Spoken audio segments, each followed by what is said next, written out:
കാസർഗോഡ് പള്ളിക്കര കേണമംഗലം ഭഗവതി കഴകത്തിൽ 17 വർഷങ്ങൾക്ക് ശേഷം പെരുങ്കളിയാട്ടത്തിന്റെ ആരവമുണർന്നു. ഭഗവതിയുടെ ഉച്ചതോറ്റം അരങ്ങിലെത്തി തിരുനർത്തനമാടി. പെരുങ്കളിയാട്ട വിശേഷങ്ങളുമായി ഞങ്ങളുടെ പ്രതിനിധി അനൂപ് നീലേശ്വരം തയ്യാറാക്കിയ റിപ്പോർട്ട് കാണാം.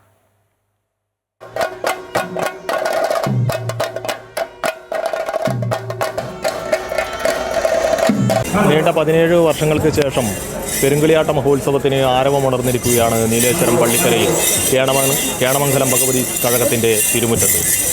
14ഓളം തെയ്യങ്ങളാണ് ഇവിടെ അരങ്ങിലെത്തുന്നത്. ഇപ്പോൾ ഭഗവതിയുടെ ഉച്ചത്തോറ്റം അരങ്ങിലെത്തിയതിൻ്റെ ദൃശ്യങ്ങളാണ് നാം കണ്ടുകൊണ്ടിരിക്കുന്നത്. പെരുങ്കളിയാട്ടവുമായി ബന്ധപ്പെട്ട കാര്യങ്ങൾ നമ്മോട് വിശദീകരിക്കുന്നതിന് വേണ്ടി അതിൻ്റെ സംഘാടക സമിതി ഭാരവാഹി കൂടിയായ ശ്രീ രമേശൻ നമ്മോടൊപ്പം ചേരുകയാണ്. എന്തൊക്കെ ഒരുക്കങ്ങളാണ് പെരുങ്കളിയാട്ടത്തിൽ നടത്തിയിരിക്കുന്നത്? ഇന്നു മുതൽ 6 ദിവസക്കാലം പെരുങ്കളിയാട്ടം 6 ദിവസങ്ങളിലായി വമ്പിച്ച വിജയമായി നടത്തുന്നതിന് വേണ്ടിയിട്ടുള്ള വിപുലമായ ഒരുക്കങ്ങൾ 1 വർഷം മുമ്പ് തന്നെ നമ്മൾ ആരംഭിച്ചിട്ടുണ്ട്. കഴിഞ്ഞ വർഷം മാർച്ച് മാസം 10-ാം തീയതി സംഘാടക സമിതി രൂപീകരിച്ചുകൊണ്ട് വിവിധ ഉപസമിതികളൊക്കെ രൂപീകരിച്ച് നാട്ടിലാകെ വിപുലമായ തയ്യാറെടുപ്പുകൾ നടത്തിയിട്ടാണ് ഇന്ന് ഈ കളിയാട്ടത്തിന് സമാരംഭം കുറിച്ചിട്ടുള്ളത്. എന്തൊക്കെ തെയ്യങ്ങളാണ് ഈ ദിവസങ്ങളിൽ കെട്ടിയാടുന്നത്? ഇന്ന് സന്ധ്യാ സമയം മുതലാണ് തെയ്യക്കോലങ്ങൾ അരങ്ങിലെത്തുന്നത്. ഇപ്പോൾ കേണമംഗലത്ത് ഭഗവതിയുടെ ഉച്ചത്തോറ്റം ഇന്നിവിടെ അരങ്ങിൽ ഇറങ്ങിക്കഴിഞ്ഞിരിക്കുകയാണ്. വൈകുന്നേരം തൂവക്കാരൻ ദൈവം, നാഗരാജാവ്, നാഗകന്യക, പിന്നെ കൊല്ലൂർ കണ്ണൻ ദൈവത്തിൻ്റെ വെള്ളാട്ടം, കാലിച്ചാൻ ദൈവം എന്നീ തെയ്യക്കോലങ്ങളാണ് രാത്രിയിൽ ഉണ്ടാകുന്നത്.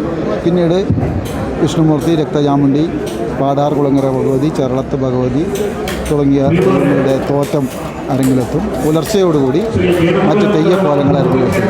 തെയ്യക്കോലങ്ങൾ പുലിയൂർ കണ്ണൻ, പുലിയൂർ കാളി, പുതിയ ഭഗവതി, ഒട്ടനവധി തെയ്യങ്ങൾ ഇവിടെ കെട്ടിയാടുന്ന പെരുങ്കളിയാട്ടമാണ് നീലേശ്വരം കേണമംഗലത്ത് നടക്കുന്നത്. എന്താണ് ഈ ഭഗവതിയുടെ ഒരു ഐതിഹ്യം? കേണമംഗലത്തമ്മയുടെ ഐതിഹ്യം എന്ന് പറയുന്നത്, കേണമംഗലത്ത് സർപ്പക്കാവിൽ സ്വയംഭൂവായി ഉണ്ടായതാണ് ഈ ദേവി എന്നാണ് സങ്കല്പം. പണ്ട് കേണമംഗലം നമ്പൂതിരി കുടുംബത്തിൻ്റെ കയ്യിലായിരുന്നു ഈ സ്ഥലം. നമ്പൂതിരി കുടുംബത്തിന് കുളക്കടവിൽ വെച്ച് ദർശനം നൽകി പ്രത്യക്ഷപ്പെട്ട ദേവിയെ നമ്പൂതിരി കുടുംബം ഇവിടെ ഈ സർപ്പക്കാവിൽ ആരാധിച്ച് വന്നിരുന്നതാണ് ഐതിഹ്യത്തിൽ പറയുന്നത്. പിന്നീട് ആ നമ്പൂതിരി കുടുംബത്തിന് കാലക്രമേണ ദാരിദ്ര്യവും ഇതൊക്കെയായി ഈ നാട് വിട്ടു പോകേണ്ടി വന്നപ്പോൾ നമ്പൂതിരി കുടുംബം അത് കേണമംഗലത്ത് മണിയാണിക്ക് കൈമാറിക്കൊടുത്തു എന്നാണ് പറയപ്പെടുന്നത്. പിന്നീട് കേണമംഗലത്ത് മണിയാണി ഇത് കൈകാര്യം ചെയ്തു വരികയും കാലക്രമേണ അവർക്ക് ഇത് നടത്തിക്കൊണ്ടുപോകാൻ പറ്റാത്ത സാഹചര്യത്തിൽ 7 കുടുംബക്കാർ, അവകാശ തറവാട്ടുകാർ 7 കുടുംബക്കാർ ചേർന്നാണ് ഈ കഴകം ഏറ്റെടുത്ത് നടത്തിയത്. ഇപ്പോൾ നാട്ടുകാരുടെ നേതൃത്വത്തിൽ വിപുലമായ ഭരണസമിതിയൊക്കെ രൂപീകരിച്ചുകൊണ്ടാണ് ഈ കഴകം നടത്തിക്കൊണ്ടുപോകുന്നത്.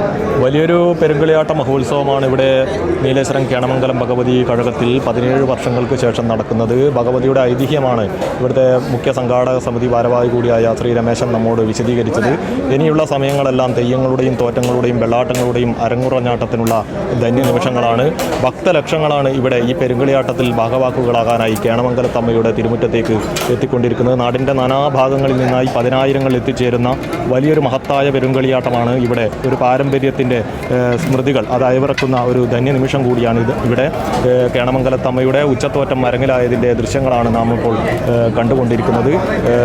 2 നേരങ്ങളിലായി അന്നദാനവും ഈ പെരുങ്കളിയാട്ട മഹോത്സവത്തിൻ്റെ ഭാഗമായി ഇവിടെ ഒരുക്കിയിട്ടുണ്ട്. വലിയൊരു പഴയുടെ മോഹനൻ നമ്പൂതിരിയാണ് ഈ അന്നദാനത്തിന് അടുക്കളയിൽ നേതൃത്വം നൽകിയത്. കേരളത്തിലെ പ്രശസ്ത പാചക വിദഗ്ധനായ പഴയടം മോഹനൻ നമ്പൂതിരിയുടെ നേതൃത്വത്തിലാണ് ഇവിടെ കേണമംഗലത്തെത്തുന്ന ഭക്തർക്കായി അന്നദാനം ഒരുക്കുന്നത്. പെരുങ്കളിയാട്ടത്തിൻ്റെ ആരവത്തിലേക്ക് ഉയർന്നിരിക്കുകയാണ് കഴക തിരുമുറ്റം. കാസർഗോഡ് പള്ളിക്കര കേണമംഗലം ഭഗവതി ക്ഷേത്രത്തിൽ നിന്നും അനൂപ് നീലേശ്വരം, അമൃത ന്യൂസ്.